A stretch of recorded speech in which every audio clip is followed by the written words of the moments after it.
Welcome back to another episode on the show, Hidden Secrets in Books. And you guys know we only bring the best of guests to the show. We call them the top 1% of guests on the show. And once again, today we have a very special guest, as always. Our guest today is a commercial pilot, flight instructor, former flight school owner, author, and lifelong student of one of humanity's biggest mysteries, UFOs and UAPs. Our guest today has a Our guest today is David Brandon.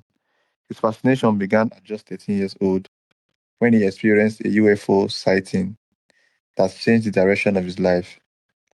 Since then, he has spent decades exploring questions surrounding unexplained area phenomena, advanced technology, government secrecy, and humanity's place in the universe. A science fiction novel, Rings of Saturn, Enemy Within, explores the concept of the Solar Warden, Secret Palace program, extraterrestrial intelligence, hidden power structures, exotic propulsion, and the possibility that humanity knows far less about our world and our universe than we think.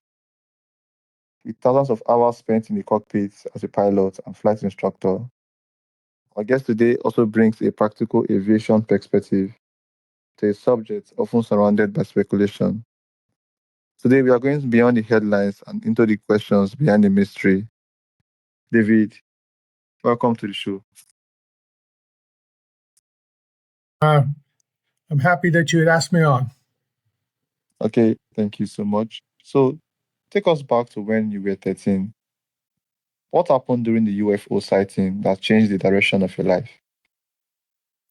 Well, the UFO sighting, it took place when I was 13 years old.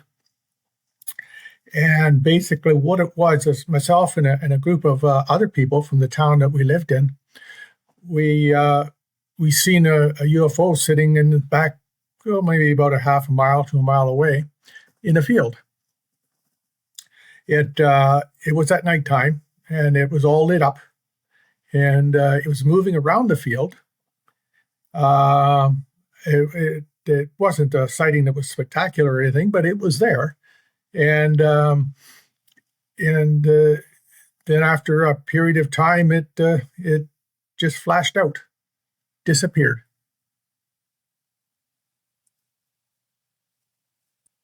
Okay, so what did you see, and what made you believe you had witnessed something genuinely unexplained?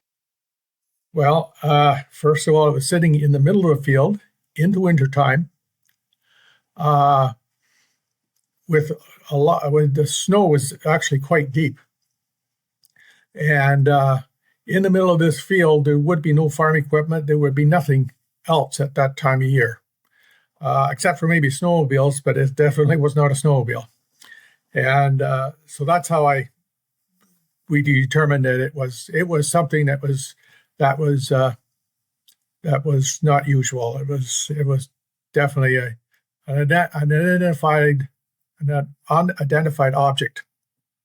It wasn't flying. We didn't see it flying, so I guess we can't call it a UFO.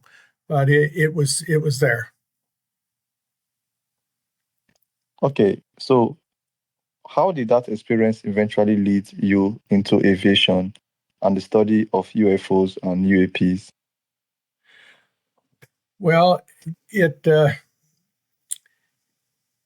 made me understand. It caused me to understand that there's more going on in this world than what we realize, or that what is told to us in the official narrative. And so from that point on, I pursued it. Back in those days, that was back in the late 60s, I guess it was. Back in those days, there wasn't a whole lot of literature material on UFOs or unidentified objects. But there was a little bit, and I bought the odd book that was available. and pursued it. And over the years, what happened is the information became more and more prevalent until finally the internet came along, and of course now it is the knowledge, the information about the UFO UAPs is all over the internet, and it's quite easy to access. So that then furthered my research, and it's that's how it came about. All right. So, as a commercial pilot and flight instructor, how has your understanding of aircraft and aviation influenced the way you evaluate unusual sightings? Well, I know that they're not powered by a conventional source of energy, and they do not use a conventional airfoil to fly. So there is something else that is powering them. It's my belief that they're being powered by over unity devices. In other words, a device that more energy flows in. Pardon me, a little bit of energy flows into the device, and a lot more comes back out. That's called 0 point or over unity or over one. That would be probably how they are powered, and they're using a form of anti-gravity. In other words, they're creating a gravity bubble over top of the craft and in front of the craft, or in any direction that they want to move. They create the gravity bubble. The craft itself is sitting within its own gravity field that is separate from the Earth's gravity field, which means they can do sharp maneuvers one way or the other, up or down, because if it's got its own separate gravity field, it does not create a G-force on the craft. So what happens is they create the gravity bubble in front of the craft or above the craft or any direction they want to go, and the craft actually falls into the gravity field. So that is my understanding, and that is how that they are powered, and that is how they maneuver.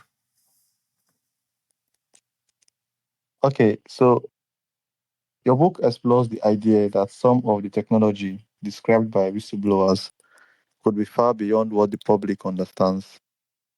What Yes, technologies fascinated you the most while developing the story? I didn't quite catch the end of that question. What technologies fascinated you the most while developing the story? Oh, well, the technologies of anti-gravity and the creation of electricity or energy just from the ether. Now, 0 point creates the energy from the ether. In other words, from the spatial vacuum that surrounds everything. That's where it's drawn from. And so those are the two technologies that fascinate me the most. And it is my understanding right now that we are, as humans, we are on the verge of getting that technology. We're very close to actually getting it and having it incorporated into human society. Okay, so uh, your book also raises questions about extraterrestrial intelligence. What do you think is the biggest unanswered question about ETs, where they come from, what they are, or why they might be here? Now, there's a lot of debate about exactly where they come from, and I can't say with absolute authority exactly where, but it does appear that they come from, as it is now, that does appear that they come from several different places. One would be from the stars, uh, other star systems, other star clusters like the Pleiades or Sirius, and they would be traveling here. There's also some thought that at least some of them are time travelers as well, coming back from the future to assist Earth in its current transformation to a higher consciousness.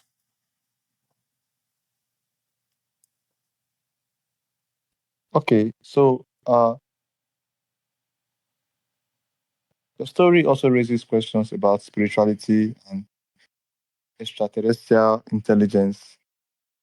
Do you explore whether advanced beings have their own understanding of God or consciousness? Okay, now I didn't quite catch the question. Do I have an understanding of, are you saying artificial consciousness? Do you explore whether advanced beings might have their own understanding of God or consciousness? Oh, okay, yes, yes. Their understanding of God is an understanding that is actually starting to take root here on Earth, and that is that God is everything. In other words, there is nothing existing outside of God. And humanity or individual consciousness, like in humanity or in animals, is just a little cup of God, a little piece of God, or a fractal of God that is somewhat separated from the main from God, but just a little bit. So essentially, we are God. We are a little fractal of God, and that is an idea that is really starting to uh, to move forward in the last few years. And I believe there's a lot of credence behind that idea.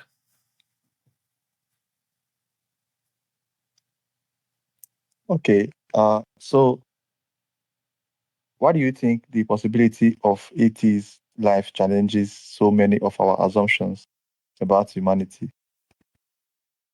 Well, they do. You see, over the years, well, from the very beginning of this debate about ETs, there has been a program by the governments of the world to stifle it, to stop it, to laugh at people that talk about it. So, so the whole ET question has been ha, has been tried to the powers that be have tried to stop it from developing any further. But now we're to the point where they can't stop it anymore. And what is happening is we are now entering into a time of disclosure, a time where all of the information about the extraterrestrials, the non-humans on Earth, there's actually non-humans that live within the Earth. All of this information is starting to come out. And if we see that with the disclosure through the American government that has taken place, there's been hearings by Congress. Now they are releasing documents. Now, mind you, the documents that they are releasing right now are not earth-shaking, but they're going to continue to release these documents. And as they release more and more, there's going to be more and more information that is more earth-shaking and will really start to make people stop and think as this information comes out. Okay, so after decades of studying these subjects, what questions still keeps you looking towards the sky? What questions? Yes. Uh,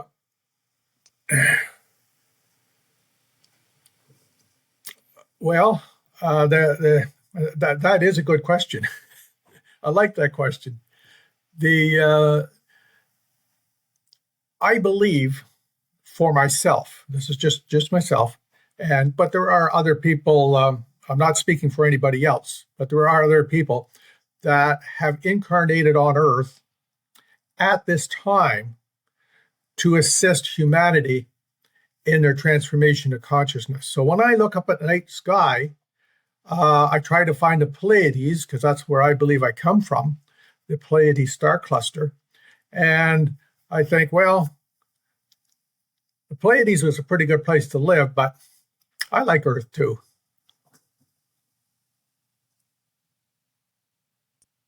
Okay, so if your 13-year-old self could sit across from you today, what would you tell him about that first sighting? If I didn't quite catch that, if a what was sitting across from me? If your 13-year-old self could sit across Oh, you today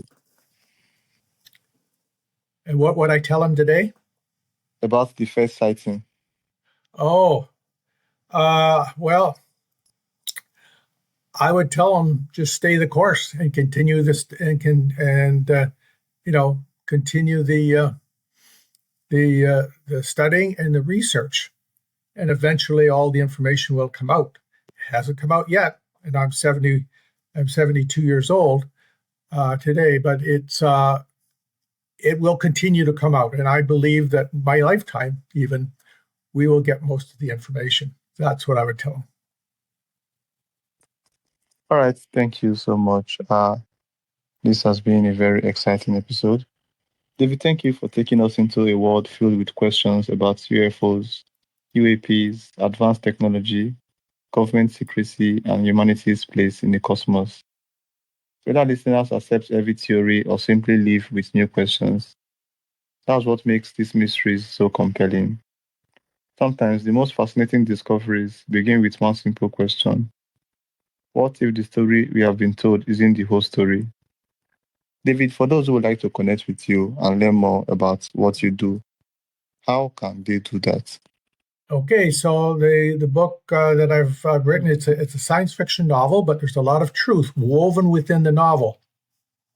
And right now, during disclosure, it's a book that is very pertinent today, and I advise as many people as possible to read it.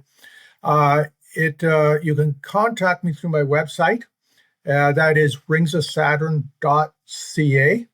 Also, I'm on Facebook and on X and Instagram as well, and I can be contacted through there. But through my website, you can leave a message for me if you want to contact me through my website. All right. Thank you so much. Uh, I really appreciate you taking out your time to be here, and I wish you continued success in what you are doing. Thank you. All right. Thanks to my audience as well. I'll see you guys on the next episode. Bye, guys. Thank you.